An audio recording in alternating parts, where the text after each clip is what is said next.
നമുക്ക് പോകാം അപ്പം. എവിടേക്കാ പോകുന്നേ? ആ ആ അമ്മ പറഞ്ഞ ആ വാക്ക് എനിക്ക് ഭയങ്കരമായിട്ട് സ്ട്രൈക്ക് ചെയ്ത് കേട്ടോ. എവിടേക്കാണ് പോകുന്ന പറയുമ്പോൾ എല്ലാവരും സ്നേഹക്കൂട്ടിലേക്കാണ്, അഭയമന്ദിരത്തിലേക്കാണെന്നൊക്കെയാണ് പറയുന്നത്.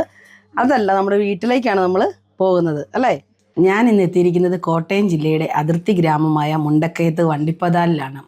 അവിടെ അജിത എന്ന ഒരമ്മയെ നമ്മുടെ വീട്ടിലേക്ക്, നമ്മുടെ സ്നേഹക്കൂട്ടിലേക്ക് കൂട്ടിക്കൊണ്ടു പോകാനായിട്ടാണ് ഞാൻ എത്തിയിരിക്കുന്നത്. കഴിഞ്ഞ 20 വർഷമായിട്ട് അപൂർവ രോഗബാധിതയായ ഈ അമ്മ സഹോദരൻ്റെ സ്ഥലത്ത് ഒരു ഷെഡ് കെട്ടിയാണ് താമസിച്ചിരുന്നത്.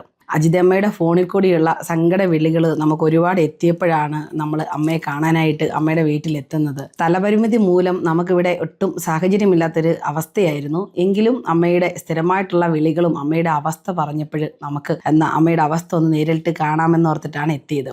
അമ്മയുടെ വീടാണോ? എനിക്ക് സ്വന്തമായിട്ടല്ല, ഞാനിങ്ങനെ വയ്യാതായിട്ട് 10-20 വർഷത്തോളമായി. തീരെ ഇങ്ങനെയായിട്ട് 2 വർഷമായിട്ട്.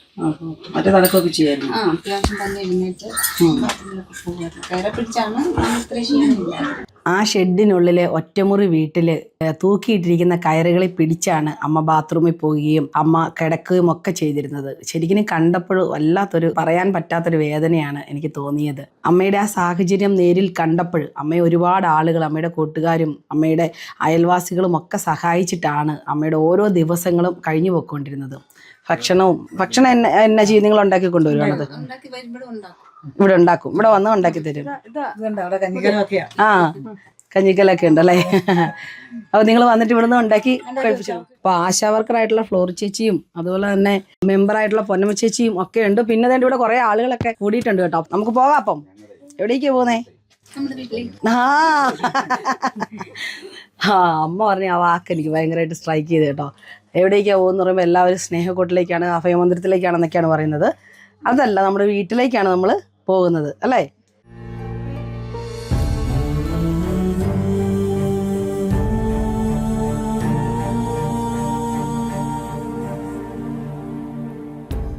ഒത്തിരി കൂട്ടുകാരുണ്ട്. നല്ല അയൽക്കാരുണ്ട്. വീട്ടിലുള്ളവരും കുഴപ്പമില്ല. ബാക്കി എനിക്ക് എല്ലാ സഹായവും ഉണ്ട്. നോക്കാൻ എനിക്ക് ആരുമില്ല. ഇവർക്കൊക്കെ എപ്പോഴും വരാൻ പറ്റുമോ? എല്ലാവർക്കും കുടുംബം ഉള്ളതല്ലേ.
ഇറങ്ങിയിട്ട് കാണണമെങ്കിൽ എല്ലാവരും അങ്ങോട്ട് വരണം കേട്ടോ. ഇങ്ങോട്ട് വന്ന് കാണാൻ പറ്റുന്ന സാഹചര്യം അല്ലാത്തതുകൊണ്ടാ.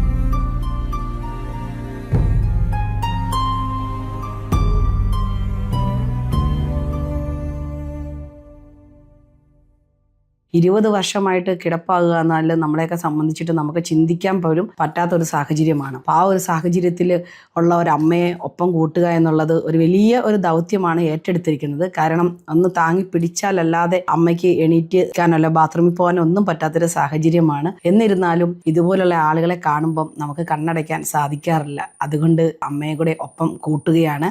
സ്നേഹത്തിന്റെ കൂട്ടിലെത്തി അമ്മയെ ട്രീറ്റ്മെന്റുകളൊക്കെ ചെയ്ത ശേഷം ഒന്ന് സെറ്റാക്കി എടുക്കാനായിട്ടാണ് നമ്മൾ ശ്രമിക്കുന്നത് കേട്ടോ. അമ്മയ്ക്ക് വേണ്ട ട്രീറ്റ്മെന്റുകളൊക്കെ കൊടുത്ത് അമ്മയെ ജീവിതത്തിലേക്ക് തിരിച്ചു നടത്താനുള്ള ഒരു ശ്രമം നടത്തുകയാണ് കേട്ടോ. ഇനി വേണ്ടത് നിങ്ങളുടെ പ്രാർത്ഥനകളാണ്. നിങ്ങളുടെ പ്രാർത്ഥനകളൂടെ ഉണ്ടെങ്കിൽ നമുക്ക് ഈ അമ്മയെ എങ്ങനെയെങ്കിലും എണീപ്പിച്ച് നടത്താൻ വേണ്ടിയിട്ടുള്ള ഒരു ശ്രമം നടത്തി നോക്കാം.